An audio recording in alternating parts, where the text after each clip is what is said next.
Diane McGarry with Dracut Arts. And I'm Tom McGarry. We're here today to talk with Pam Stohrer, a harpist who's going to be playing for us during our January Arts event on Saturday, January 23rd at 4 p.m. right here on Zoom. Hi, Pam. Thank you so much for coming by. It was my honor. Thanks for having me. So tell us a little bit about being a harpist. How did you become a harpist? I know you've played other instruments, but what particularly drew you to that one? I have a degree in music education, and I've played the piano since I was 3 years old. Oh, wow. Play by ear, blah, blah, blah, blah. We had a very nice Yamaha studio piano at our house 20 years ago, let's say. And because I played at school every day, or maybe because I was just lazy, I stopped playing the piano, which sounds crazy now, and didn't have an instrument in my life. And my husband and I run a coffee house in the western part of New Hampshire called the Open Door. Oh, yeah, I've heard about that. One Saturday night, a woman brought her Celtic harp. And it was one of those deals where I had to sit on the right and look at it in that perspective. Then I had to sit over here. Then I had to sit in the front row. And after coffee house was done, I went up and said, "Oh my gosh, can I touch your harp?" Wow. And I played a little bit. I guess it's like the rest is history. I went to the harp store. It used to be in Salem, and rented to own, and just kept right on going. Just kept on. That's so funny. You just kept on right going, huh? So what is your favorite type of harp music? And you don't have a huge pedal harp. You have a smaller, well, a big Celtic harp. Right. Not a little lap harp either. Well, my favorite kind of music is the music of Bach and Handel, neither of which you can play on the Celtic harp without crazy lever changes. So if I'm not going to play that on the Celtic harp, I like Irish and Scots music, and American folk songs as well. Oh, nice. Nice. So you said you played piano. Did you play any other instruments? I play the viola in a rather functional way, and I play the recorder and the guitar and use keyboard as accompaniment, or I did when I was teaching. So I play all those as well. Sure. I mean, when you're teaching, you wind up having to do the recorder anyway, because that's an instrument a lot of children start on, correct? Right. Free-band instrument. Yes. So what drew you to music and music playing as opposed to a different art form? What a good question. I think because I played by ear when I was a little kid and I had little junior pianos, it was just a talent that I had. And I explained to people, it's like, this is the color of your eyes. It's what you were born with. Playing by ear is a little trick that you have in your head. A wonderful trick and a very handy trick. So it was just easy to use that trick as I grew older and found occupation. Oh, that's neat. I never thought of an instrument as a trick. Playing by ear, people think that you can learn to play by ear. I've never been able to do that. You might be able to develop some natural ability, but I'm not a person that believes it's like being right-handed. You play by ear, you're right-handed. You don't play by ear, well, you're born left-handed, and you can't change that. It's a very handy trick playing by ear, but I'll tell you right now, it's very easy to be a lazy musician and end up at a session and say, "Oh, sure, that's in the key of D minor," and kind of play along, and you never practice as hard as you could because playing by ear makes it so easy. Playing by ear makes it easy? What do you mean by that? Well, tell us the name of a song, please, Diane. Any song. Go Tell It on the Mountain. If you play by ear, you can go to your instrument and you can play it right away. Hands together, chords and melody. Really?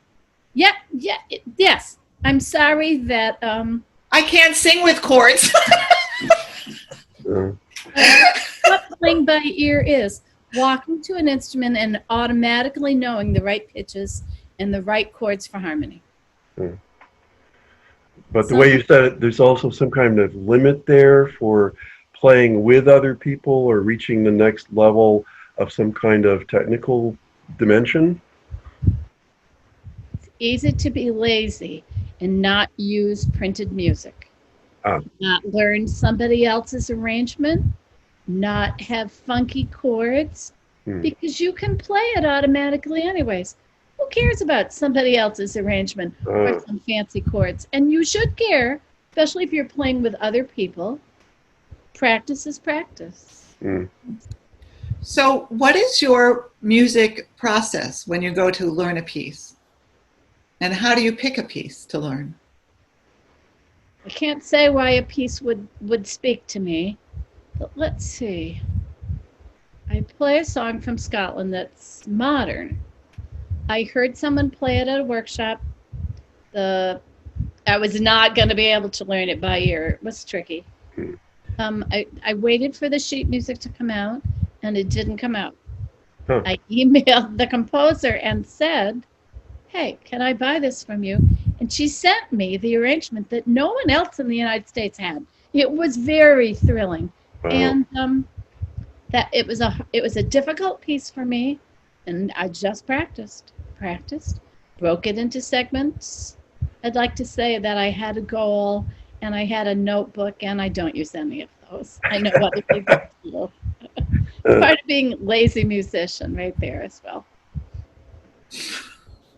Now, you play the Celtic harp, and when I think of Celtic harp, I think of wire strings. Do you use wire strings? Don't. Takes a specialized harp to do that. My strings happen to be nylon, and the bass strings are wound brass with a nylon coating, so they're easy on your fingers.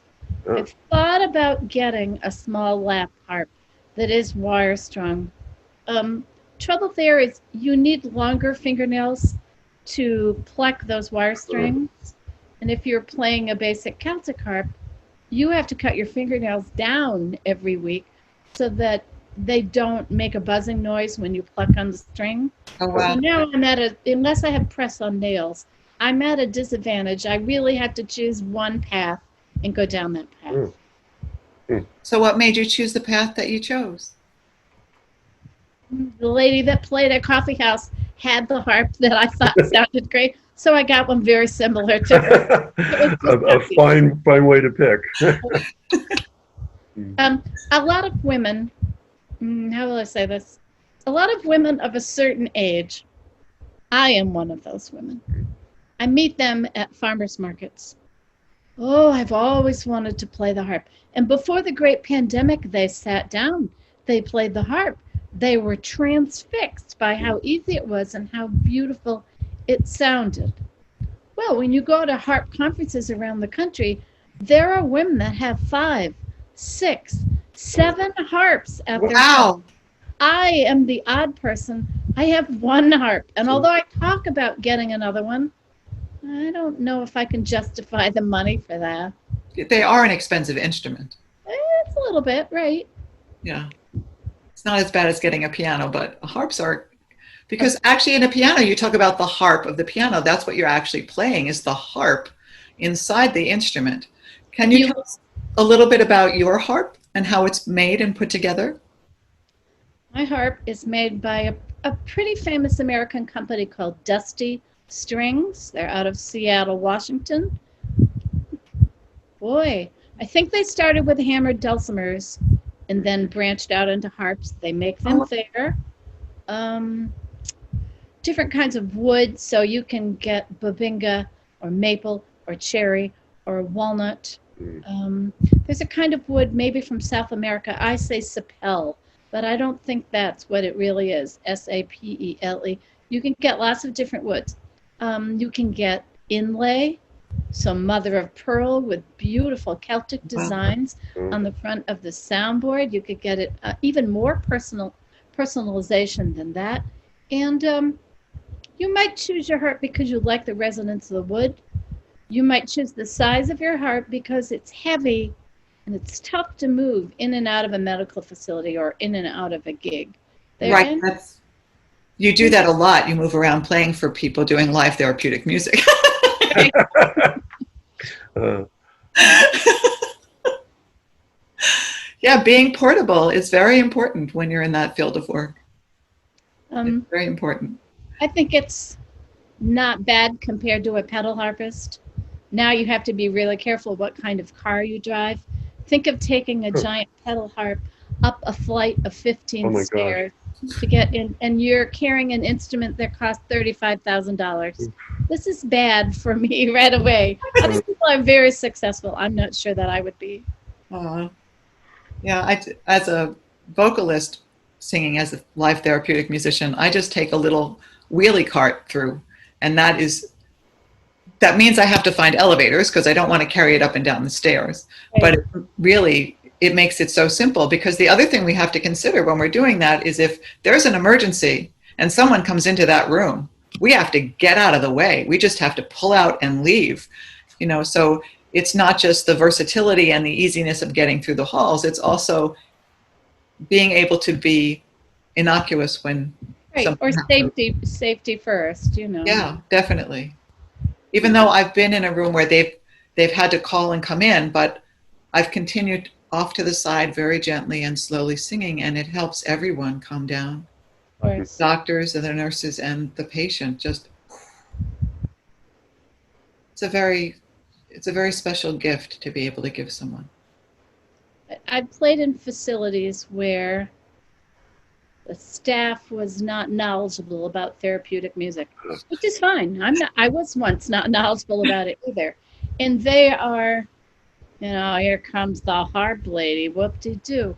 But then, if you're playing for a patient, in that kind of facility, it's not unusual to come out of the room and hear the staff person say, well, that was beautiful, and it really changed the atmosphere here. Certainly at the hospital, I've had nurses say, can you come and just play outside of my office for 10 minutes? My day would be so much better if you would do that for me. Oh, yeah. And I've had people saying, I've been waiting for you to come all day because there's this patient that needs you, or someone who you will go and ask, can I sing for so-and-so? And they're like, yes, I know what you can do and I need you in there. It's wonderful. I really miss being able to do that right now, but someday. It's important to use all the safety concerns that are going on. So that's what we do, right? Yes. So tell me a little bit about your teaching. What brought you to being a music teacher? What inspired you? Oh, I was one of those kids that played teacher or played school with my friends out in the garage. So I hope you were better at it than my sister. I always had to sit there. I was always the student. She got to have the fun. I just had to do yes, no, whatever you say. I was a good pianist. I think maybe I was not aware of too many other career choices. And teaching was just something that I fell into. Maybe both of you think now, wow, why didn't I become a caterer? That would have been a great career. Why didn't I look into that? I think that a lot, honestly, but teaching was, I don't know, again, like playing by ear. It was just easy. And I do like to develop lesson plans and work with kids, or I did. You've just recently retired? 2 years ago. Wow. Welcome to the retired world. Thank you very much. I thought I had a really good going as a therapeutic musician, and now I know. I have therapeutic music too. Well, everyone's having that problem now. Right. I'm lucky I'm healthy. I'm not complaining. No. A lot of people are having a difficult time. That's right. So do you think arts are important in life for other people besides us who just kind of fall into it?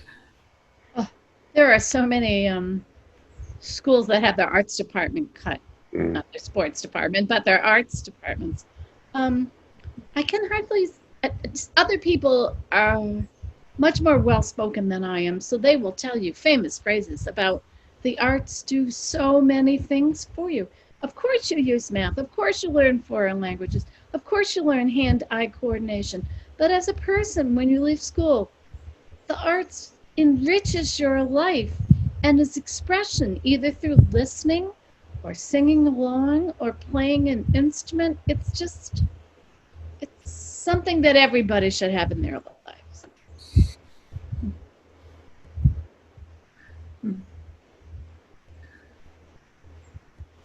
When you're performing for people, what do you want to achieve with your music? I know when you're doing a live therapeutic music, there's one achievement, and then there's another one when you're performing for a wedding or in a concert type venue. So why don't you talk about both of those? When I first started playing out as a performer, I didn't have anything on my mind except for not crying, remembering my piece, and not messing up. So Not crying, really? Oh yes, I had serious performance anxiety at some point. And now I think I lost my performance anxiety going from room to room in the hospital. Oh yeah. Playing, for 12 different patients. Okay, pretty soon you're not scared anymore, and it's the same thing going into a room, go into another room. So that was a good way to lose my performance anxiety. And now when I play, I want people to feel at peace. I want people to be relaxed. I want to make them happy. So I always have a little shtick going on. I want to expose them to a kind of music that they might not normally hear, and certainly an instrument that they don't see very often. In therapeutic music, I have lots of goals. Every goal is changed according to the patient and the loved ones or the family that are with that patient. But, well, let's say I go to ICU and I'm playing for a person there, and right on the monitor, I can see that their heartbeat and their blood pressure has gone low. Their respiration is much more relaxed. Well, if you could do that, who wouldn't do that? Because it's the right thing to do. So when I play therapeutically, I'm trying to improvise on all those things. A little baby that's born drug addicted. Do I want that baby to relax in the nurse's arm for a little while and maybe start to stabilize a little bit? There is a lot of entertainment value that people don't talk about very often. But if you're a patient in a hospital and you've never seen a harp before, and the therapeutic musician comes in and plays the harp, okay, but that takes the patient's mind off of why they're in the hospital, who's paying the bills, who's walking the dog, who's getting the mail. So many things that you process. Well, okay, even if it is a little bit of entertainment, that's a wonderful thing if it helps their mind unhinge for just a little while and have a little moment of zen in the hospital bed. Yeah. You reminded me of a patient I had one day. Like, oh, sure, you can come in. And he kept on typing on his computer and going on and just kept on. Every once in a while, he'd glance at me. But I was just like, I'm going to stay and play something soothing, and I'm just going to stay in this space. I'm not going to get pulled out. And eventually, he stopped typing as much, stopped looking around, and he put down his computer, and he leaned back against the pillows on his bed, and he started. First came that sigh, and then he just kind of looked at me. And that when I finished the piece, he said, now I know why you're here. Okay. So what a wonderful thing to give back in the world. Oh, yeah. Using your skill to help a person like that. It's a very enriching and a very gratifying career. So you went from teaching, which is gratifying, to being a live therapeutic musician, which is also very gratifying. You think that teaching is gratifying. Teaching is want to be careful here. What if you have administration that doesn't support the arts? What if the school board says, your budget is zero next year, and good luck with that? What if you have an administration that says, well, you're just an arts teacher. You can have bus duty every day because you're not really teaching. What if someone comes into your room and says, well, Diane, I see you haven't written your goals for the day on the whiteboard. And you start to say, well, I didn't have my goals written because I have bus duty, and teaching has a lot of non-fulfilling possibilities. But did you enjoy it? Oh, I love teaching kids. I miss the curriculum that I used to teach, especially my middle school units. I miss the humor, I miss the camaraderie with other teachers, and I miss trying to continue the arts in the public schools. So you think that's important to have art in public schools? Of course. Of course. Well, it's not enough course for everybody. So Well, it should be. Broadcast this interview everywhere. It should be. We're trying. yeah, 'cause I think arts bring us soul food. That's how I see them. And that's why actually Dracut Arts just doesn't do music. It also does visual arts and written arts, because there are 3 different venues for people to use and 3 different stimuli, right?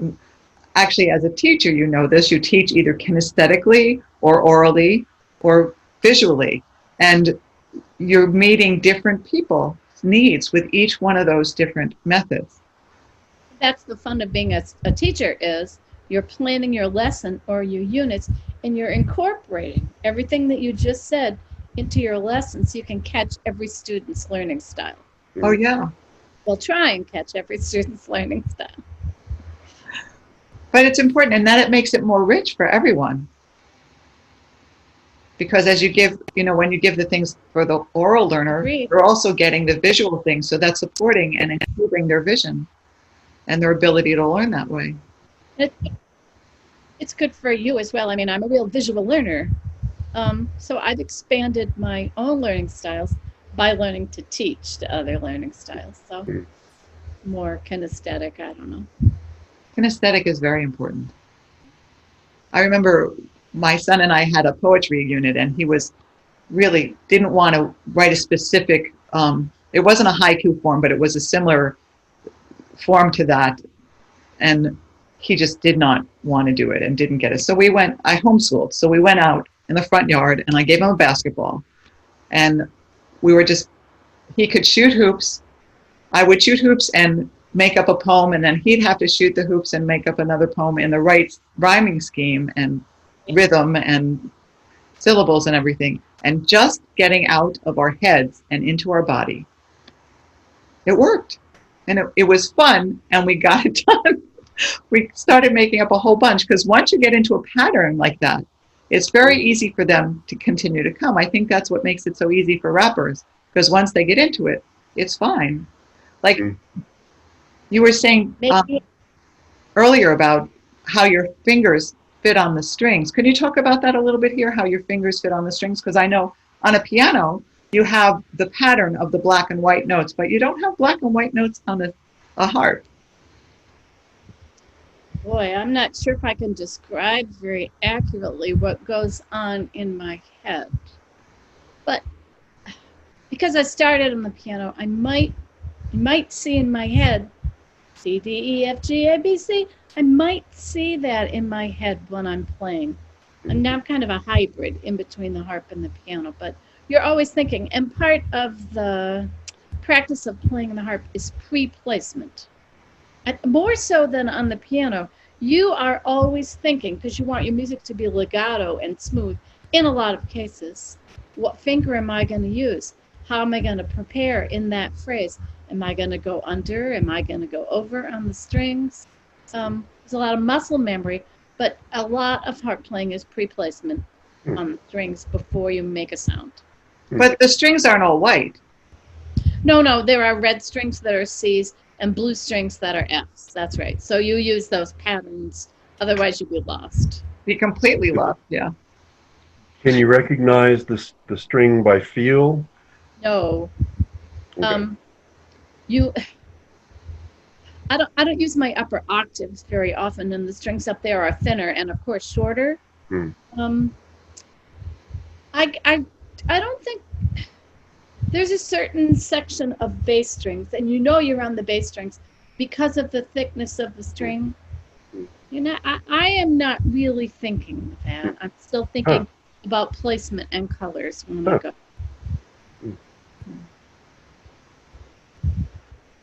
And you talked a little bit earlier about the different woods and how those give a different sound. It reminded me of a guitar, actually, or a lyre or a lute, because there's so many different woods that people use for those instruments as well. Do you know the electric guitar maker and player Paul Reed Smith? He will talk about the resonance of wood and say, I used to tell this to my students, take a baseball bat and go out and hit a tree. Which tree gives back some resonance? That's the kind of wood that you might want to use to build your instrument. Huh. Now that I've said that, I've never taken a baseball bat and gone and hit a tree. Well, that's charm. I think I might try it someday. I can't imagine going around banging the different trees. But I'm sure it works.